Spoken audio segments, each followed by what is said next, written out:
Pemirsa yang berbahagia, di antara hal yang kita jumpai di bulan Ramadan di tengah-tengah masyarakat kita dan di sekeliling kita, banyak orang yang meyakini bahkan merayakan dan memperingati 17 Ramadan sebagai hari nuzulul Quran, hari pertama kali Al-Quran diturunkan.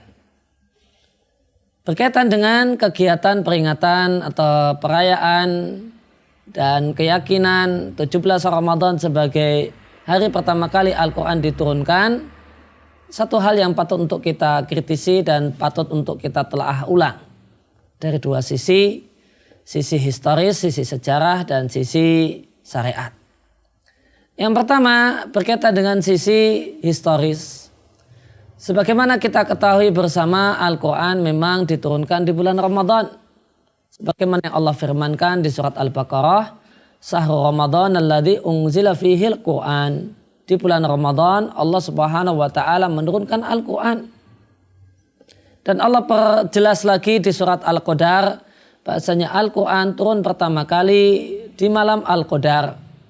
Al-Quran turun pertama kali pada Lailatul Qadar. Sebagaimana firman Allah Tabaraka wa ta'ala, Inna anzalnahu fi Lailatul Qadar. Sesungguhnya kami menurunkan Al-Quran di malam Al-Qadar.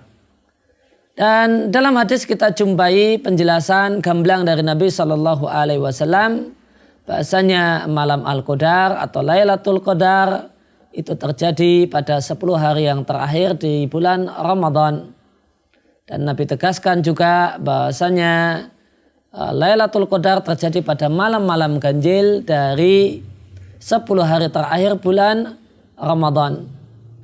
Jika demikian, maka anggapan dan praduga bahasanya Al-Quran turun pertama kali pada tanggal 17 Ramadan, yang ini adalah 10 yang kedua, bukan 10 hari yang terakhir dari bulan Ramadan, adalah anggapan yang sangat-sangat bermasalah.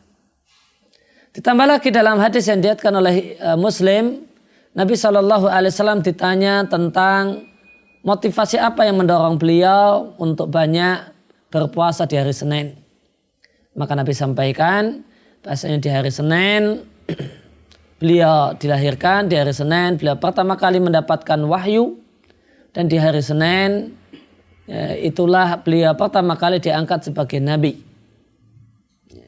Kemudian para ahli sejarah menghitung mundur kejadian di masa Nabi SAW, maka dijumpailah bahwasanya hari Senin bulan Ramadan tahun pertama kali Nabi SAW mendapatkan wahyu itu hari Seninnya 4 hari dengan tanggal ada 4 tanggal tentunya. Yang pertama adalah tanggal 7, 14, 21 dan 28 bulan Ramadan tahun itu. Itu berdasarkan perhitungan mundur para ahli sejarah. Jika kita cocokkan kepada apa yang Nabi sampaikan bahasanya beliau mendapatkan wahyu pertama kali pada hari Senin, dan Seninnya cuma tanggal ini saja, 7, 14, 21 dan 28. Maka 17 Ramadan sama sekali tidak masuk hitungan. Dan jika kita cocokkan dengan 10 hari yang terakhir dari bulan Ramadan adalah Lailatul Qadar, maka tersisa 2 kemungkinan. Boleh jadi 21 Ramadan atau 28 Ramadan tahun itu.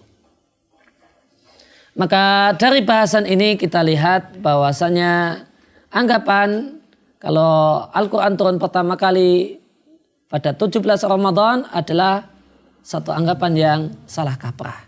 Bahasa halus untuk mengatakan satu pemahaman yang salah.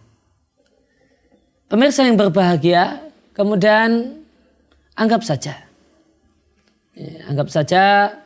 17 Ramadan adalah hari pertama kali Allah Subhanahu wa taala menurunkan Al-Quran kepada Nabi kita Muhammad SAW.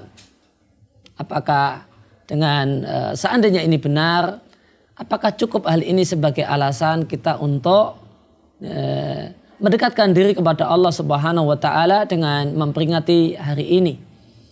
dengan boleh jadi mengadakan ceramah atau semacam itu, atau bahkan perayaan yang mewah. Tentu jawabannya tentang cara dan alat untuk mendekatkan diri kepada Allah Subhanahu wa taala, kita harus mengikuti apa yang Nabi tuntunkan dan apa yang Nabi ajarkan. Dan realita menunjukkan selama hidupnya Nabi tidak pernah memperingati nuzulul Quran, demikian juga para sahabatnya pun tidak mengenal kegiatan tahunan yang bernama nuzulul Quran. Oleh karena itu memperingati 17 Ramadan sebagai nuzulul Quran, hari pertama kali Al-Quran diturunkan, satu hal yang sangat bermasalah dari timbangan syariat. Maka bisa kita simpulkan 17 Ramadan sebagai nuzulul Quran adalah satu hal yang bermasalah, baik dari sisi historis ataupun dari sisi timbangan syariat. Demikian yang bisa kami sampaikan. Semoga bermanfaat.